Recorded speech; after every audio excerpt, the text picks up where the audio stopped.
නමෝ තස්ස භගවතු අරහතෝ සම්මා සම්බුද්දස්ස නමෝ තස්ස භගවතු අරහතෝ සම්මා සම්බුද්දස්ස නමෝ තස්ස භගවතු අරහතෝ සම්මා සම්බුද්දස්ස ධම්මචරියාච ඒතං මංගල මුත්තමන්ති. පින්වත්නි, පින්වතියනි, බෝසත් දරුවනි, ටික වේලාවයි බණට කාලෙ තියෙන. ඒ නිසා මාතෘකා වශයෙන් තබා ගත්තේ බොහොම ප්‍රසිද්ධ පාඨයක්, ධම්මචරියාච. කොච්චර බණ කියනවද? අද කොච්චර බණ කිව්වත් අඩු වෙලා තියෙන්නේ තෝක තමයි. ධාර්මිකව ජීවත් වීම. බුදුහාමුදුරන්ගේ කාලේ අනාථපිණ්ඩික සිටුතුමා දූල 3 දෙනෙක් හිටියා. එක දුවකගේ නම සුභද්‍රා. දෙවෙනි දුවටත් තිබ්බා චූල සුභද්‍රා, පොඩි සුභද්‍රා. තුන්වෙනි දුවට නම තිබ්බා සුමනා. ලස්සන නම්. අද තියෙන නන්දියා බලන්නකො, කියන්නත් බෑ, ලියන්නත් බෑ, කියවෙන්නේ නැහැ. ඔය ළමයින්ට දාන නම් කිසි කමකට නැති නන්දාරු. මේ දූල 3 දෙනා තාත්තා එක්ක හරියට දන් දෙනවා. තාත්තා හැමදාම ගෙදර දන්සල. ආම්දුරු වැඩියත් එකයි නැතත් එකයි 500කට ආසන පනවනවා. ආම්දුරු ආවත් එකයි නාවත් එකයි උයලා තියෙනවා. බලන්න කොච්චර හොඳද. දැන් අපි 10කට එන්න කියලා නිකන් හරි දෙනම කඩු වුණොත් හිත නරක වෙනවනේ. ආවත් එකයි නාවත් එකයි 500කට දානි ලෑස්ති දාවල. දාන දීලම දුප්පත් උනා. දානි දීලමයි අන්තිමට දුප්පත් උනා. ඔක්කොම දීලා අසරණ වුණා. මේ දූල 3 දෙනා තාත්තා එක්ක ওই දානෙට හරියට සම්බන්ධ වෙනවා. නමුත් පින්වත්නි, පුදුමයක් කියන්නේ අනාථපිණ්ඩික සිටුතුමාගේ නෝනා ගැන මොකක්වත් ලියවිලා නැහැ. එයා ටිකක් සැර ගෑණියෙක් වෙන්න ඇති. මේ දූල 3 දෙනා ගැනත් කියනවා, පුතා ගැනත් කියනවා. නෝනා ගැන මොකක්වත් නැහැ. විසාකටත් එමෙන්නේ. විසාකගේ මාත්‍යා ගැන මොකක්වත් ලියලා නැහැ. ඒ වුණාට ඒගොල්ලෝ පවුල් කාලා තියෙනවා. දැන් මේ දූල 3 දෙනාගේ තාත්තට බොහොම උදව් කරපු දුව තමයි සුමනා කියන්නේ. සුමනා කියන මේ කුමාරිකාව කසාදත් බැන්දා. කසාද බැන්දට පස්සේ සකු르දාගාමි වුණා. සෝවාන් වෙලානේ ඊළඟට සකු르දාගාමි වෙන්නේ. දැන් දෙවෙනි පඩියට කකුල තියලා තියෙන නිවන් දකින්න. අකාලේ ලෙඩ වුණා. තාත්තා ගියා දුව බලන්න. ඇඳේ වාඩි වෙලා ඔළුව අත ගාලා එමනේ. ඉතින් දුවෙක් පුතෙක් ලෙඩ වුණාම අම්මලා තාත්තලා ඉතින් හරි දුක් වෙනවනේ. ඔළුවට අත තියලා ඇව්වා, දුවේ කොහමද දැන්, සනීපද? ඔව් මල්ලි, මට සනීපයි කිව්වා. තාත්තට මල්ලි කිව්වම තාත්තා කල්පනා කළා, දුව දැන් කියවනවා. කොහමද දැන්? ඕ මල්ලි, මට කරදරයක් නැහැ කියනවා. දෙවෙනි සැරේට තාත්තා බය වුණා. විකල් කියවනවා මැරෙනකොට. මෙච්චර පින් කරලා කොච්චර දන් දුන්නද මගේ දුව. දැන් මේ කියවන්නේ මොකද? තාත්තට මල්ලි කියලා. ආයියව දුවේ, ඕ මල්ලි එහෙම කියලා මලා. තාත්තට ඉවසන්න බෑ. මෙච්චර දන් දුන්නා, මෙච්චර පින් කළා, මැරෙනකොට සීවිකල් වෙලා මැරිලා තියෙනවා. බොහොම දුකෙන් දරුවෙක් මලා මේ දුක කියන්න බෑනේ. මේ ලෝකේ තියෙන දුක් වලින් භයානකම දුකක් තමයි අම්මට තාත්තට ඒගොල්ලෝ ඉන්නකොට වදපු ළමයා මැරෙන එක. ඒකත් කර්මයක්. ඉවසන්න බෑ. උලෙන් අනිනවා වාගේ. ඔය ළමයි මැරිච්ච ගෙවල් වල අවුරුද්දට කිරිබත්තු යන්නේ නැනේ. කන්න බෑ. බුදුහාමුදුර ළඟට තමයි යන්නේ. මොනවා වුණත් අනාථපිණ්ඩික සිටුතුමා යන්නේ බුදුහාමුදුර ළඟටයි. බුද්ධං සරණං ගච්ඡාමි. අපිට එහෙම වුණා නම් කට්ටඩියෝ පස්සේ ගිහිල්ලා කොච්චරද මේ රටේ. හැම දෙයකට මේ කාලේ මිනිස්සු ගියේ පන්සලට. ගිහිල්ලා ඉතින් මූණ නරක් වෙලා ඉතින් දරුවා මැරිලානේ බුදුහාඳුරු පාංශකෝට ගියේ නැහැ. ඒ කාලේ මලාම මල කඳන් පස්සේ ආඳුරු ගිහිල්ලා නැහැ. ගිහිල්ලා නැහැ. ගිහිල්ලා කියනකම් බුදුහාඳුරු දන්නෙත් නැහැ. දැන් අපි එහෙම අපිට දානි දෙන ගෙදරක මොකෙක් හරි මැරිලා නිකන් හරි ගියේ නැත්නම් ලබන මාසෙ ඉඳලා දාන්නේ නැහැ. බලපංකෝ නිකන්වත් ආඳුරු ආවේ නැහැ නේ. දානි දෙන්නේ නැහැ. එහෙම වෙලා තියෙනවා මට. මට වෙලා තියෙනවා. මේ මැරෙන වාරයක් පාස ලංකාව පුරා මට යන්න පුළුවන්ද? එහෙම යන්න බෑ. එහෙම බලාපොරොත්තු වෙන එක මෝඩකමක්. ඇයි අසවල ආවා කියන්න නෙවුණානේ දැන් මං ගිහලා පණ දෙන්නද? බුදුහාඳුරු ගියා කියලා මැරිච්ච කෙනා නැගිටිනවද? එහෙම නැගිටිනව නම් කමකුත් නැහැ. ගිහිල්ලා ඉතින් මූණේ කිසි සතුටක් නැහැ. දුක් වෙච්ච වෙලාව මූණ පෙන්නලා දෙනවනේ. ඉතින් ගිහිල්ලා කතා කරලා කියනවා ස්වාමීනි මගේ දුව මලානේ සුමනා මලා. මට දුකයි. මොකද දුක මැරෙනකොට සීවි කල් වෙලානේ මැරුණේ. මාව අඳුනගත්තා. නමුත් මට මල්ලි කියලා 3 සැරයක් කිව්වා. මලයා කියලායි මට කිව්වේ. බුදුහාඳුරු දේශනා කරනවා කලබල වෙන්න එපා. එතුමිය ඇත්ත කිව්වේ. ඔබතුමා සෝවාන් වෙච්ච කෙනෙක්. ඔබතුමාට වඩා එක පඩියක් උඩට ගියා.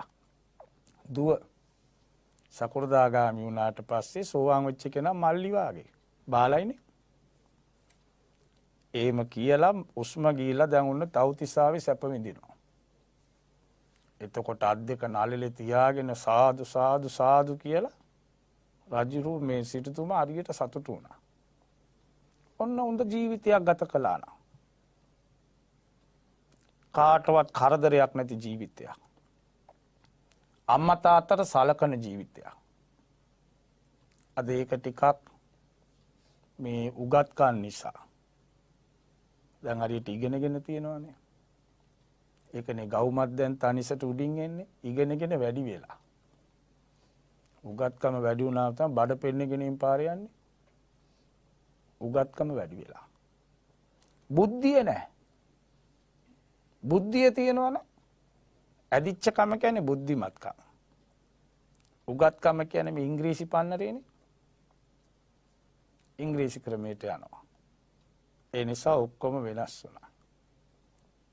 අම්මගේ වටිනකම, තාත්තගේ වටිනකම. අම්මා තාත්තත් වෙනස් වෙලානේ. ඒ දෙන්න ළමයින්ට ගුණධර්ම කියලා දෙන්නේ නැහැ. දැන් අම්මලා තාත්තලා ඔය ළමයින් ඇදෙන්න අතෑරලා. ඉල්ලන ඔක්කොම දෙනවා ඒව දෙන්න ඕන. යුතුයකමක්නේ. උගන්නන්නත් ඕන. ඒ ඔක්කොමට වඩා ගුණධර්ම කියලා දෙන්න ඕන. වැඩි හිටිය කෙනෙකුට නැගිටපන්.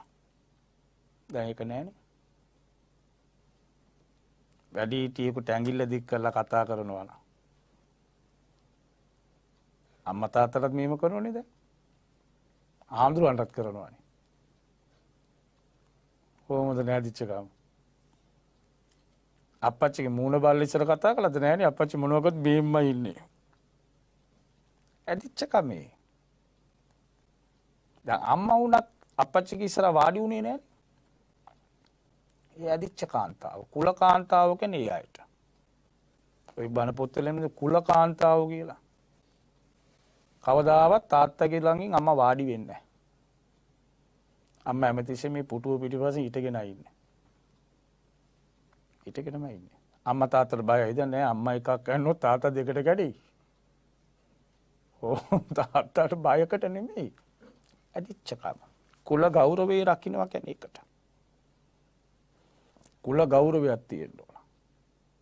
දැන් අද අම්මා කොණ්ඩේ කඩාගෙන ටීවී එක බලාගෙන හිටියොත් ප්‍රේම දඩයන් සදා ඔබ මගේ ගෙදර මිනිහා නෙමෙයි අර ටීවී එකේ ඉන්න මිනිහා තමයි සදා ඔබ මගේ වෙලා තියෙන්නේ. ප්‍රේමේ නම් දඩයන් කරන්න ඕනද? ඒ මොන වනචාරි වැඩක්ද? ප්‍රේම දඩයන් කරන්නේ නැහැ. ප්‍රේමය කියන්නේ විශ්වාසය. ප්‍රේමයක් කියන්නේ විශ්වාසවන්තකම. විශ්වාස පරමා ඥාති. දන්නේ නැති දෙන්නෙක් නේ අති නැත ගන්න. මාත්‍යගේ අඩුපාඩුකම් එළියට කියන්නේ. නෝනාගේ අඩුපාඩුකම් එළියට කියන්නේ. විශ්වාසයි. ඒ පවුල තමයි සාර්ථක.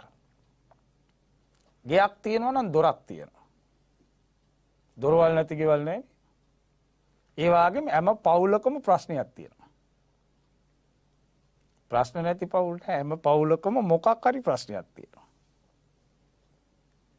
හැම තැනම ප්‍රශ්න තියෙනවා. දැන් වර්තමානයේ ප්‍රශ්න වැඩි කසාද බැඳ ගමන් මුන් දෙන්න ගා ගන්නවා. දැන් ඊයරෑ මං එට්ටිපොළ බනට ගිහිල්ලා ආවේ ඈත. ගොඩාක් ඈත බනකට ගිහිල්ලා රෑ එකටත් කිට්ටුයි. මං ඉන්නේ පාරේ අයිනේනේ. බයිසිකල් එකක ගෑනු ළමයෙකුයි පිරිමි ළමයෙක් හෙල්මට් දෙකකින් ගා ගන්නවා. ඒ කෙල්ල කුණු වර්පෙන් කෑ ගන්නවා මා පාරේ. මං කාර් එකෙන් බැස්සා විතරයි. කොල්ලක් ගැව්වා හෙල්මට් එකේ කෙල්ලක් ගැව්වා හෙල්මට් එකේ මා පාරේ. ඔන්න විශ්වාසෙ නැහැ. කොහොම පවුල් කන්න පුළුවන්ද? ඉස්සර කාලේ අම්මලට කොච්චර තාත්තා තලනවද? අම්මා හරි අහිංසකයිනේ ඔක්කොම ඉවසනවායි කුල කාන්තාව. ඇදිච්ච කම තිබුණා. එතකොට ධම්මචර්යාච කියන්නේ අන්න අර වාගේ ධාර්මික ජීවිතයක්. බොහොම අහිංසක ජීවිත තියෙනවා. කාටවත් කරදරයක් නැත්තම් එතන තමයි මෛත්‍රිය තියෙන්නේ. කිසි කෙනෙකුට මගෙන් කරදරයක් නැහැ. රේඩියෝ එක දැම්මත් කාටවත් කරදරයක් නැහැ. එහෙම ගයක් තියෙනවා නම් කිසි කෙනෙකුට කරදරයක් නැති ජීවිතයක්. කොච්චර අගේ දෙමුණොත්. ඒ වාගේ ගෙවල් වලට කිව්වා දේව විමාන. දෙයියෝ ඉන්න තැන්. නැගිට වෙලේ ඉඳලා බැනගෙන ගාගෙන කච ගාගෙන හිටියොත් ඒවා තමයි මනුස්ස ලෝකේ තියෙන යක්ෂ විමාන. යක්ෂ ලෝකවල එමයයි. උන් හැමතිස්සේ ඒකනේ ඇවිල්ලා අර ආටානාටි සූත්‍රයේ යක්කු මේ සතරවරන් දෙයියෝ කියන්නේ. ස්වාමීනි සමහර යක්කු ඉන්නවා. ඔබ වහන්සේට කැමති නැහැ. ඔබ වහන්සේ ගෝලයන්ට කැමති නැහැ. ඔබ වහන්සේ කියන බණ පිළිපදින උපාසක උපාසිකාවන්ට යක්කු කැමති නැහැ. ඇයි අප්පසන්න අප්‍රසාදයට කාරණාව මොකද්ද? ඔබ වහන්සේ හැමතිස්සෙම කියන්නේ මොකද්ද? සත්තු මරන්න එපා. යක්කු ඒවට අකමැති. යක්කු කැමති සත්තු මරන්න. ඔබ වහන්සේ හැමතිස්සෙම කියන හොරකම් කරන්න එපා. යක්කු කැමති අනුන්ගේ උස්සන්න. ඔබ වහන්සේ හැමතිස්සෙම කියනවා කාමේ වරදව ඇසිරෙන්න එපා. යක්කු ඒවට කැමති. අනුන්ගේ ගෑනු පස්සේ යන්න. අනුන්ගේ පිරිමි පස්සේ යන්න. ඒවට උපදෙස් දෙන්න උන්ට කැමති නැහැ. අදත් එහෙමනේ. දැන් මාත්‍ය ටිකක් අනාචාරي පැත්තට බරවාගෙන ඉන්නවන නෝන නිතර උපදෙස් දෙනකොට ඒ මිනිහට ඒ ගෑණි ඉපා වෙනවා. එයයි ඌ යකෙක්. යක්කුන්ට ඒවා කැමති. හොඳ දේ කියනකොට යක්කුන්ට තද වෙනවා. ඒකනේ මොනවාරි අවවාද මේ බණ කියන්න තු ඵලයන් යන්න කියන්නේ. මොකක් හරි හොඳ දෙයක් කියනකොට එමුනේ කියන්නේ. මේ බණ කියන්න තු යනෝ යන්න කියන්නේ. කැමති නෑ. ඒ වගේම සුරාවට යක්කු කැමති.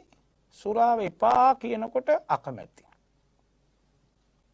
ගෙදර ওই ළමයි මොවට පුරුදු වෙලා අපි කොච්චර කිව්වත් තද වෙලා යන්නේ බඩු මුට්ටු පොලේ ගන්න. කැමති නැහැ. ඒවට කියන දුක් කතා. වැරදි කරන අයට හොඳ පිළිබඳ කියනකොට ඒවා එයාට දුක හිතෙනවා. එයා ඒවට කැමති නැහැ. එතකොට ජීවිතයක් ලැබෙන්නේ කලාතුරකින්. ලැබිච්ච ජීවිතේ හැම පැත්තකින්ම සාර්ථක කරගන්න ඕන. සාර්ථක මිනිහෙක් වෙන්න ඕන. ධනෙන් සාර්ථක වෙන්න ඕන. බුදුහාඳුර කිව්වේ නෑනේ ගියන්ට අඹ කරන්න එපා කියලා. එක රස්සාවක් නෙමෙයි රස්සාව දෙක තුනක් හරි කරන්න ඕන. හොඳට අඹ කරන්න ඕන. ධනවත් පැත්ත, ධනිය. නිරෝගීකම. ඒකත් සාර්ථක වෙන්න ඕන. ලෙඩ නම් හැමතිස්සෙම. පවුලම ඉවරයි. හොඳ ගෙයක් දොරක් හදා ගන්න ඕන. ළමයින්ට ඉන්න තැනක් තියෙන්න බෑ. ණය නැති ජීවිතය. ලෝන් දාලා අරව මේවා දාලා බිල්ල දක්වා ඉර වෙලා හිටියොත් එල්ලිලා මැරෙන්න හිතෙනවා. ඒ මැරෙන්නේ ණය වෙලා. කාටවත් ණය නැහැ. ධර්මයේ පැත්තෙන් දිනු වෙන්න ඕන. ඒකට බණ ආගෙන ඉන්න ඕන. හැමදාම පැයක් වෙන් කරගන්න ඕනි බණ පදයක් අහන්න. කාලේ නැතුව නෙමෙයි තියනවා. ඕනකමයි නැත්තේ. හොඳ බණකට කන් දෙන්න ඕන. ජීවිතේට හරි අත්‍යවශ්‍යයි ධර්මය. බණ දන්නේ නැති කමට තමයි බොහෝ අය වැරදි කරන්නේ. අඟුලිමාලයෙන් බණ දන්නේ නැති නිසානේ කඩුව උස්සගෙන ගියේ. අම්බපාලි ගණිකා වුණේ බණ දන්නේ නැති නිසා. බණ දැනගත්ත ගමන් අම්බපාලි එකෙන් මිදුණානේ. කෝටි ගණන් අරන් තිනේ ඒ කාලේ. සාමාන්‍ය මිනිහෙකුට යන්න බෑ. අම්බපාලි ළඟට යන්න බෑ සාමාන්‍ය මිනිහෙකුට. රටේ රජවරුන්ගේ පුත්තු, සිටුවරුන්ගේ පුත්තු. ලොකු ගාණක් අය කරපු ගණිකාව. බණ පොතේ තියෙනවා ලස්සනට අම්බපාලිගේ චරිත කියවන්න පුළුවන් බණට කියන්න බෑ. ඒක තියෙනවා ලියලා සිංහලෙනුත් තියෙනවා. ඒක බණට කිව්වොත් එහෙම නිකන් කුණු වර්ප වෙනවනේ. බණ පොතේ නේ තියෙන්නේ. බණ පොතේ තියෙන අපි කිව්වම ඒක වෙන විදිහකට ඉතයි මිනිස්සු. හරිම ලස්සන චරිතයක්. වරද තේරුම් ගත්තට පස්සේ එයාගේ ඉස මුදුනේ ඉඳලා දෙපතුල දක්වා එයාම කියනවා කටින්. මේ ශරීරයේ අවයව කොහොමද ඒ කාලේ තිබුණේ කියන එක එයා වර්ණනා කරනවා. හරි ලස්සන කතාවක්. බලන්න ඉතින් ඔවා කියන්න බෑ. හරි ලස්සනයි. ඒ වගේම බුදුහාමගේ කාලේ තව මිනිස්සෙක් හිටියා ධම්මික කියලා. දුප්පත්. ඒ තරම් සල්ලි නැහැ. ළමයි හිටියා 16ක්. කොහමද? පුත්තු 8 දූලා 8. බොහොම ධාර්මික මේකනේ ධම්මික නමක් ධම්මික. කිසි කෙනෙකුට කරදරයක් නැහැ. සවැත් නුවරම ජනප්‍රිය මිනිස්සෙක්. කවුරුත් පාරේ දැක්කම වැඳලා කතා කරනවා. ළමයි 16ත් ඒ වගේමයි. ඒ වාගේ ළමයි ලැබුණාම ඉතින් නිමෙනවනේ ධාර්මික වෙන්න පුළුවන්. ඒ ළමයි දැක්කම ගමේ මිනිස්සු සවැත් නුවර මරි ආදරේ පවුලට. හොඳ මිනිස්සු. පුළුවන් විදිහට දන් දුන්නා. පන්සල් ගියා. අසරණයන්ට උදව් කළා. නරක වචනයක් කාටවත් කිව්වේ නැහැ. දැන් ලෙඩ වුණා. ළමයි 16 එකතු වෙලා දැන් වයසයි. තාත්තා ආසයි බනන්න. පන්සලට ගිහින් කිව්වා ආම්දුරු 12 නමක්වත් වඩින්න ඕනේ පිරිත් කියන්න. ආම්දුරුත් වැඩියයි ධම්මික උපාසකයා ප්‍රසිද්ධයිනේ අහිංසකයිනේ. එහෙම කෙනෙකුට නොකියුවත් අපි යනවනේ ලෙඩ වෙලා කිව්වොත්.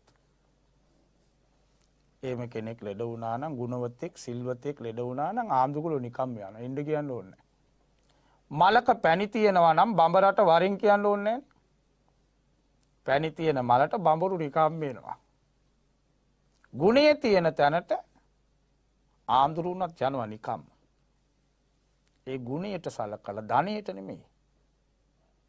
සල්ලි වලට නෙමෙයි. සල්ලි අද තියෙනවා ඊට නෑ. බලේ දැන් පෞගේ කාලේ පෙන්නුනානේ බලේ එක පහට වෙනස් වෙනවා. මේ ඉන්නකොට මේ නෑ. මොකද්ද මේ? නිරෝගීකම මේ තියෙනවා ඊට නෑ. පිළිකාව කියාගෙන එනවද නෑ? එක පහට ලෙඩ වෙනවා. 12 නමක්ම වැඩියා. ඇඳ වටේට පුටු දැම්මට පස්සේ ධම්මික උපාසකයා ඇස් දෙක ඇරලා බැලුවා. සමනානංච දස්සන.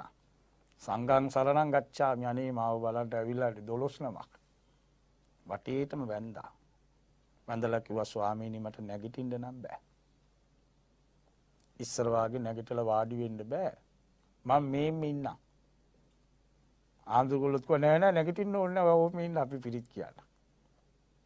නැගිටින්න බෑ දැන් ජරාවට ගිහිල්ලා දැන් දුර්වලයි.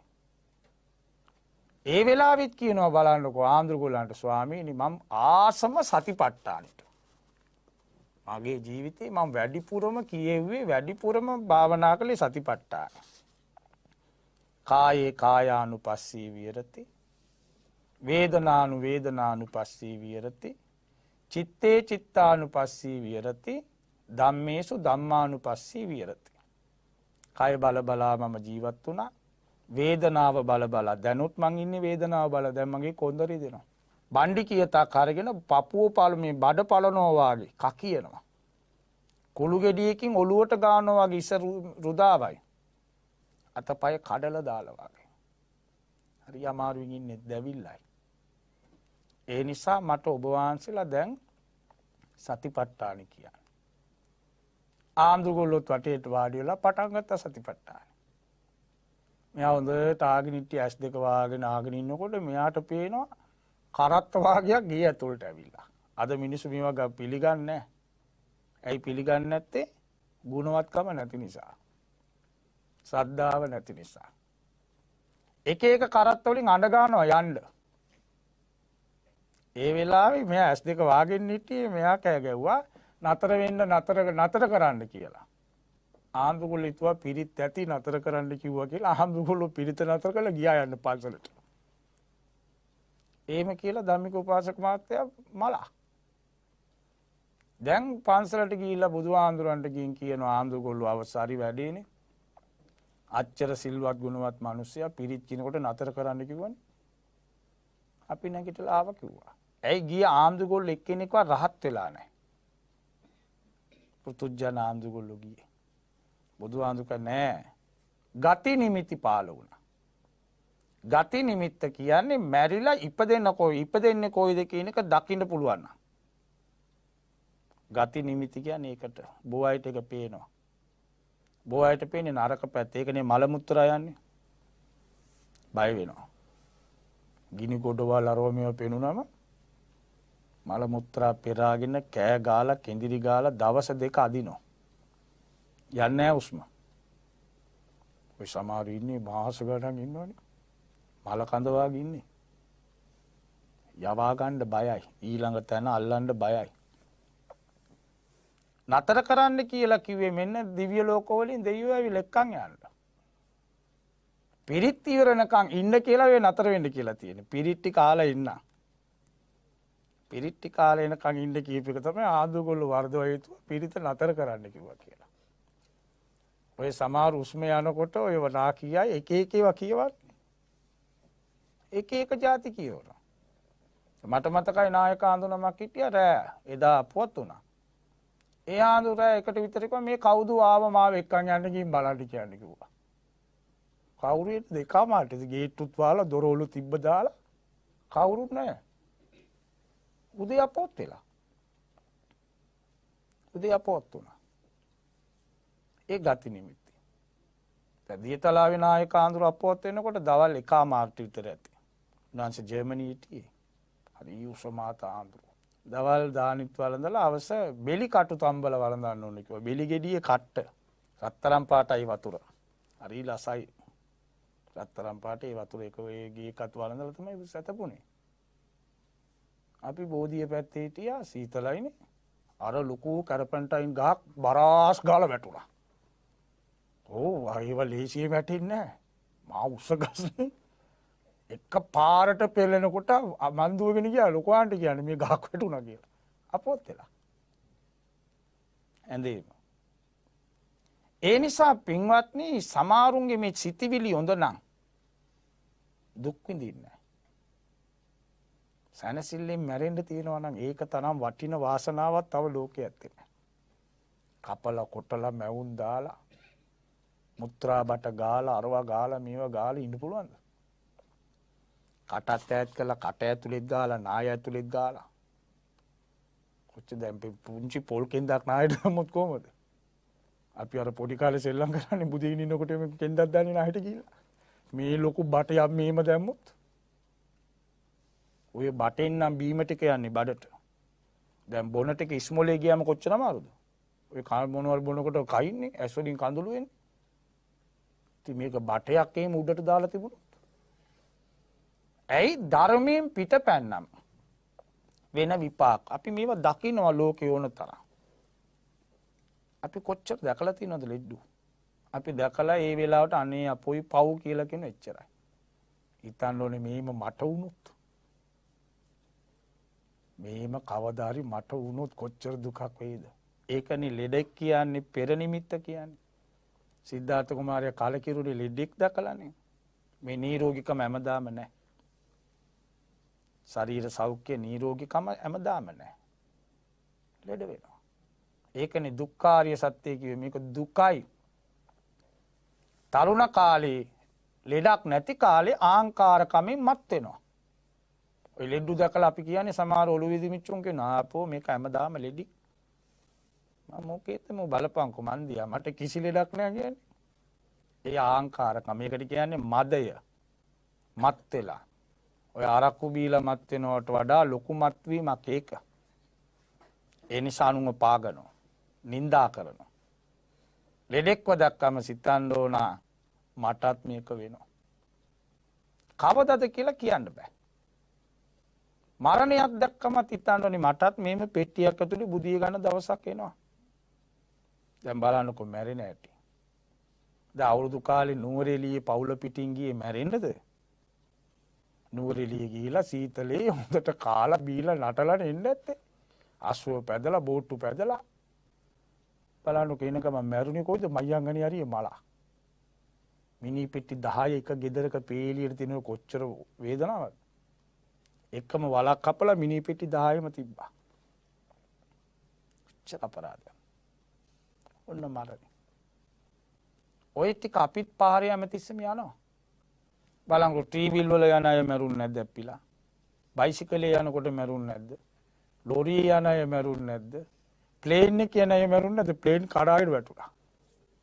නැවේ යන අය මැරුන්නේ නැද්ද? බෝට්ටුවේ ආසයි බයයි බෝට්ටුවේ නමයි කියලා සින්දුවක් කිව්වේ. විනෝදෙට නිගිය කොල්ලෝ කිල්ලෝ ආසයි බයයි බෝට්ටුවේ නම ආසයි බයයි. ඇයි මූදට ආසයි යන්න බයයි. පෙරුණේ. මම කොච්චර මලාද? ඒ නිසා අපි පාරේ යනකොට ඒකයි ඉස්සර මිනිස්සු පුරුදු වෙලා තියෙන බුදුහාමුදුරු දේශනා කළා. ගෙදරින් එළියට දකුණු කකුල තියන්න ඕනේ එලි ගමනක් යනකොට. ගෙදරින් යනකොට ඕනම ගමනක් යන්න දකුණු කකුල ඉස්සරහට තියලා. ඉන්දියාවේ නම් කසාද බැඳලා මනමාලි ගෙදරට ගේනකොට මිදුලෙත් ඉඳලා කියන්නේ දකුණු කකුල ඇතුළට තියලා ඉන්න. ඒ ගෙදරට සිරියාවක් එන්නේ. වම් කකුලේ මොතිපො මුසලයි. ඉන්දියාවේ බලන හරියට දකුණු කකුල ඇතුළට තියන්නේ. ගෙදරට ශ්‍රී දේවි කෙනෙක්.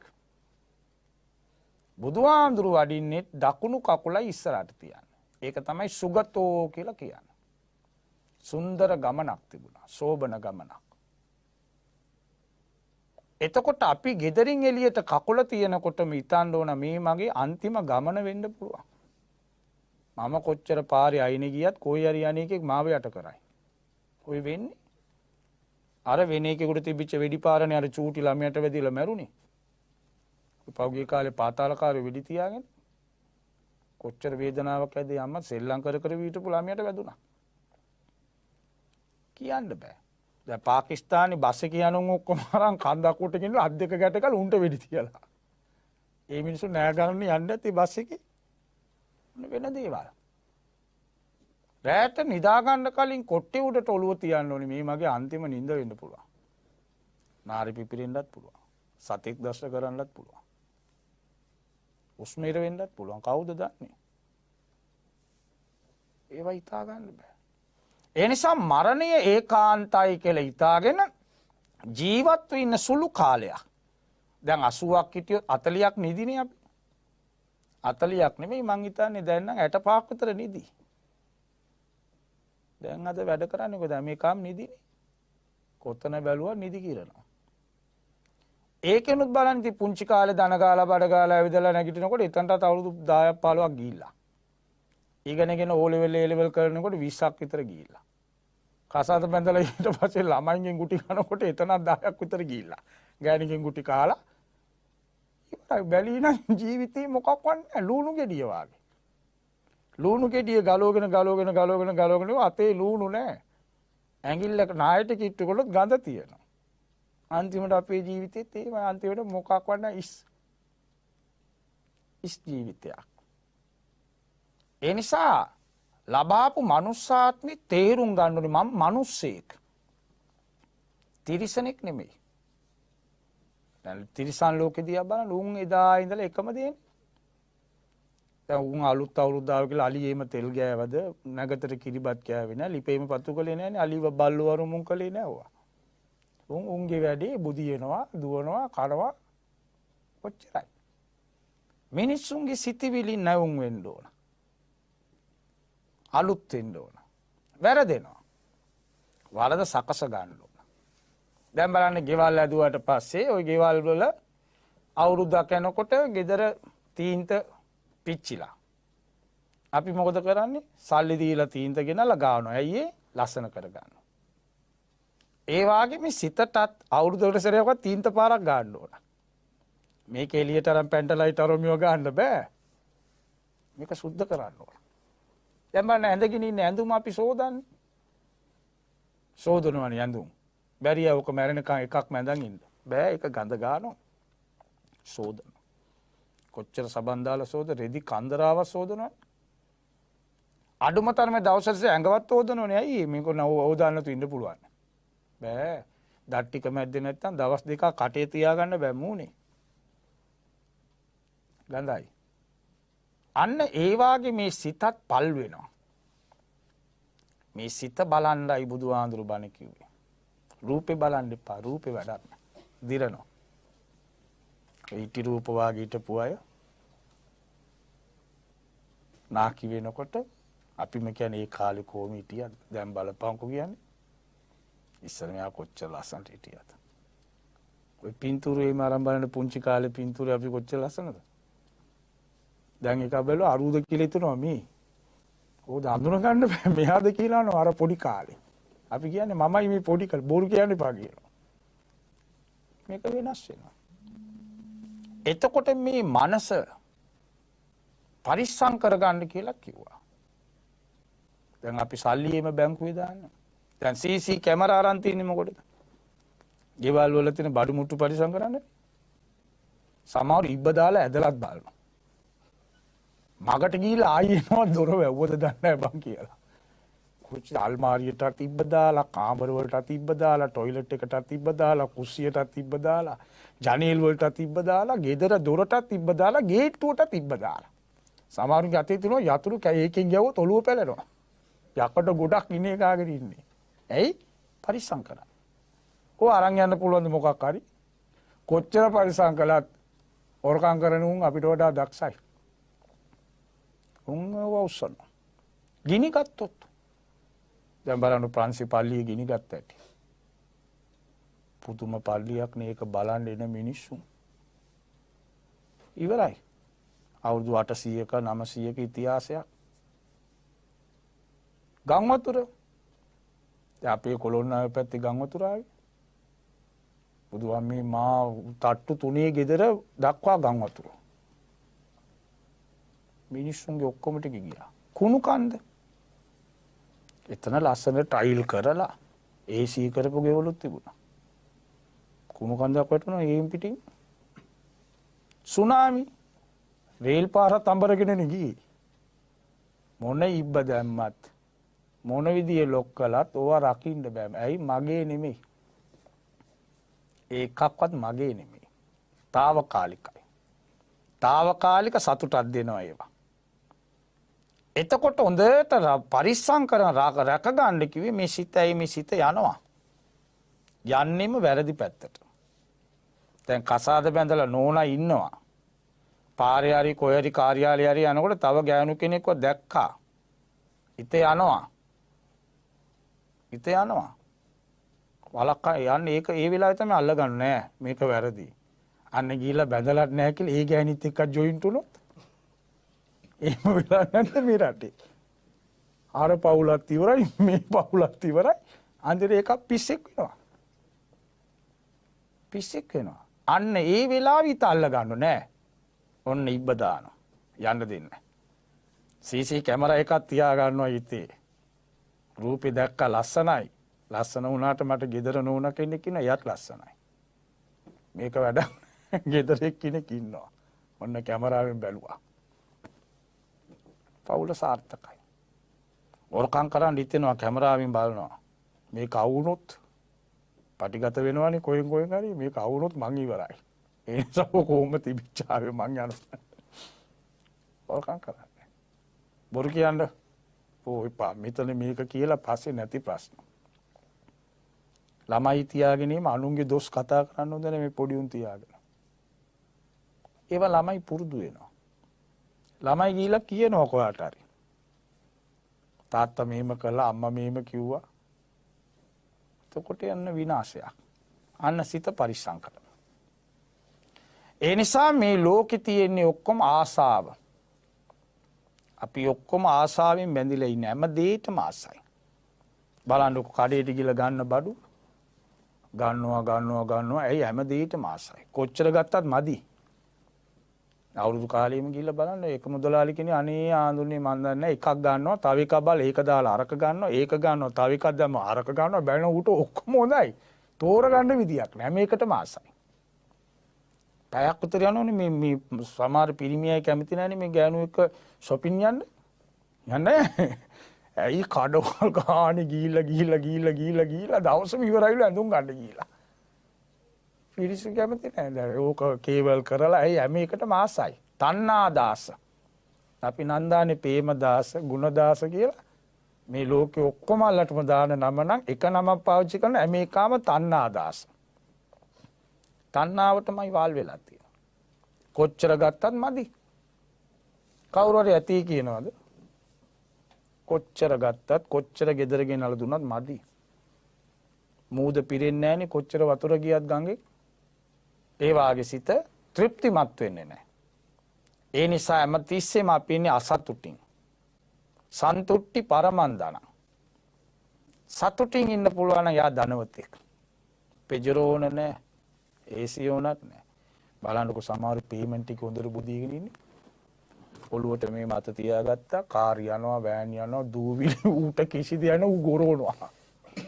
සමහරු AC කාමරේ දාලා ඇඳ අරන් තියෙන 80යි මෙට්ටේ 50යි ඔක්කොම දාලා මෙට්ටේ බුදිය ගත්තම ඌ මෙට්ටේ ඇතුළට ගිහිල්ලා ඒ තරම් සැප මෙට්ටේ හොඳම බෙඩ්ෂීට් එකක් පොරවලා කොට්ට 3ක් තියාගෙන එක කොට්ටයක් බදාගෙන ඒ මැදට බෝනික් එකකුත් තියාගෙන ඇඳ උඩ නයිට් ලැම්ප් එකකුත් දාගෙන පුළුවන් නම් සින්දුවකුත් දාගෙන නිින්ද නැහැ.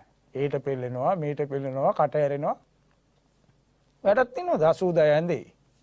මොකද? අර මිනිහා පේමන්ට් එකේ ගොරවනවා. ඇයි? වැඩි වෙච්ච තැන සැනසෙල්ලක් නැහැ. දැන් ඔන්න බලමුකෝ ඔය ඉන්න වේයන්ගොඩේ ඉඳලා ලක්ෂයක් අරන් බස් එකේ එනවා කියන්නේ. හොඳ සීට් එකක් හම්බුණා ජලීලලා කම වැස්සකුත් වැටෙනවා.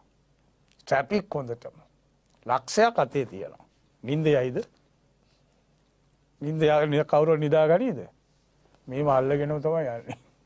පොඩ්ඩක් කොහොම යන වැස්සනේ ගැස්සිලා බනොත් තියනවාද? ළඟින් එකවත් බලනවා. තියනවාද? අමාරු ළඟ බස් එකට විතරයි සල්ලි තිබුණේ. ඌ එල්ලිලා බුදි. ඇයි ගන්න දෙන්නේ? සීට් ඕන නැහැ මීයට සැරන සිල්ලේ නිින්ද යනවා. වැඩි වෙච්ච තැන දුක වැඩි. ඒම කියලා දැන් බණක් යනවා ළමයි අදන්න එපා කියලා. ඒක වැරදි. විසාකට බුදුහාඳුරු කිව්වේ නෑනේ 20ක් අදන්න එපා කියලා. විසාක 20ක් වැදුවා කොහොම ඉන්නේද මාත් එක්ක. බුදුහාඳුරු කිව්වේ නෑනේ ප්‍රධාන දායකා. විසාකා ඔච්චර අදා ගන්න එපා උඹ අමාරු වැටේ කිව්වේ නෑනේ. නෑ. ඒක ගොන් කතාවක්. එහෙම මොකා බණ කිව්වත් ඒක වැරදි.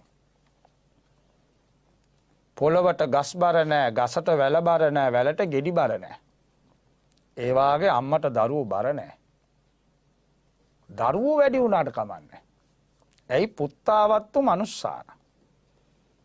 දැන් වෙන ආගම්කාරයන්ට ලංකාවේ වැඩිම වස්තුව තියෙන ළමයිනේ. දැන් වේයන්ගොඩ පැත්තේ තියෙන්නේ පල්ලේගම පැත්තට ගියාම එහෙමයි. වැඩිම සම්පතක් තියෙන්නේ පොළවට වඩා මානව සම්පතනේ ඕනන්නේ. අපි ඒ පැත්තෙනුත් පිරීලා කිරි දෙන්න කැමති නෑලු. කිරි දෙනවා කියන දානයක් ලේ දුන්නට සමානයිනේ. දානයක්. කොච්චර අම්මලා ඉන්නවද කිරි ටික දෙන්න බැරුව අඬන අය. ඒක මහා ධාර්මික වැඩක්. ඒක ළමයෙකුට කිරි දෙන එක. මාස 10ක් බඩේ ළමයෙකු තියාගෙන ඉන්නවා කියන එක අමාරුයි. නමුත් ඒකේ ළමයා ඉපදිච්ච ගමන් මූණ දැක්කට පස්සේ ඒ අමාරු ආයි මතක් වෙනවද නෑ පුදුම සතුටක් ළමයාව දැක්කම. ඉපදිච්ච ගමන් ළමයාගේ මූණ දැක්කට පස්සේ ඒ වේදනාව අමතකුණා කියනවනේ. දරු සම්පත වැඩි වුණාට කමන්නේ. දැන් ළමයි ඒව හිතන්නේ. දැන් මුලින්ම කල්පනා කරන්නේ මොකද? ගේ හදන්න. ලෝන් ගන්නවා අවුරුදු 65ක් ගේ හදනවා. 65ම ලෝන්. අන්තිම මල කඳ තමයි ඒක මැද්දේ තියන්නේ. ඌ ඒකේ සැනසෙල්ලෙන් හිටපු එක දවසක් නෑ. ඒද ගෙවන්න ඉපේ. ඊට පස්සේ කාර් එකක් ගන්න ඕන. ඒකත් ලෝන් දාලා ගන්නවා මාසෙට කැපිලා ඒකත් හරි. ඊට පස්සේ ළමයා ඉපදෙන්න කලින් ඉස්කෝලයක් ගන්නවා. දැන් මේ සැරේ වැඩියෙන්ම O level fail වෙලා තියෙන්නේ කොළඹ. ඔය පොරකන්නේ ගම් වලින් නුන් සිස්සත්ත පාස් කරගෙන ගෙනලා දාන්න. කොළඹ දාලා මොකද වෙන්නේ? අනාචාරي. ළමයි ඉවරයි. අනාචාරي. ළඟම පාසල හොඳම පාසල මේ සංකල්පෙට ඇත්තටම ගම් වල ඉන්න අය සතුටු වෙන්න ඕන. මේ ළමයි නිකන් උදේ ඉඳලා අයියෝ එපා වෙලා දැන් ළමයිට සෙල්ලම් කරනවත් වෙලාවක් නැහැ. මොකටද ඔච්චර උගන්නලා? ඩොක්ටර් කලා කියමුකෝ. මැරිලායි ඩොක්ටර් බබා වෙලා මෙනවද? නලාව එක්ක. ආයෙත් නැන්නේ ඩොක්ටර් වෙලා. මෙතනින් ඩොක්ටර් ඉවරයි. ධාර්මික ජීවි පැවැත්මක් තිබුණොත් ඊළඟ භවයේ හොඳ තැනක උපදින්න ඕන. මෙතන ඩොක්ටර් වෙලාත් මැරිලා බල්ලෙක් වුණොත් බලු වැඩ කරලා වැඩක් තියෙනවද එතකොට? MBBS කරන්න කෝටි ගණන් වියදම් කරලා දීලා තියෙන බලු ටිකට් එකක්. මෙතන ළඟ තියෙන පාසලක මොනවා ඉගෙනගෙන ඊළඟ ආත්මේ මීට වඩා හොඳ තැනක දෙයියෙක් වෙලා නැත්තම් මනුස්ස ලෝකෙත් මහේසාක්‍ය වෙලා උපන්නොත් සසර කෙටි කරගන්න පුළුවන්. පාරමී පුරන්න. ඒ නිසා බුදුහාමුදුරු දේශනා කළේ හැමතිස්සෙම 45 අවුරුද්දක්. මේ ලාමක වැඩ, නින්දිත වැඩ, දෙලෝම වනසන වැඩ කරගන්න එපා. දෙලෝම සනසන වැඩ, කවුරුත් අගය කරන වැඩ. මලාට පස්සෙත් මිනිස්සු ಗುಣ කියන මට්ටමේ ජීවිතය. අනේ අපොයි බෝධිසත්ත්ව මිනිස්සු. ඒ මිනිස්සු දෙයියෝ වාගේ. එහෙම කියන්නේ සම කලාතුරකින් කියන්නේ. ගම් වල එහෙම කතාවක් ආන්න පුළුවන්ද මලාට පස්සේ? ආපෝ ඒක මැරිච් එක හොඳයි කියලා නේ කියන්නේ. ඒක මැරිච් එකම හොඳයි කියලා කියන්නේ. නමුත් කියන්න පුළුවන් නම් ධාර්මික ජීවිතයක් ගත කළ අහිංසක මිනිස්සු. එහෙම කෙනෙක් හම්බෙන්නේ නැහැ බං. ඒ මරණයට යන්න ඕන. අපිත් යන්නේ ඈත. ඒ මොකද අර අවසානට ඒ මූණ බලලේ. හොඳ මිනිහෙක්. එයාගේ පස්සේ තමයි මරුණාට පස්සේ ගමම යන්නේ. ගමම යනවා.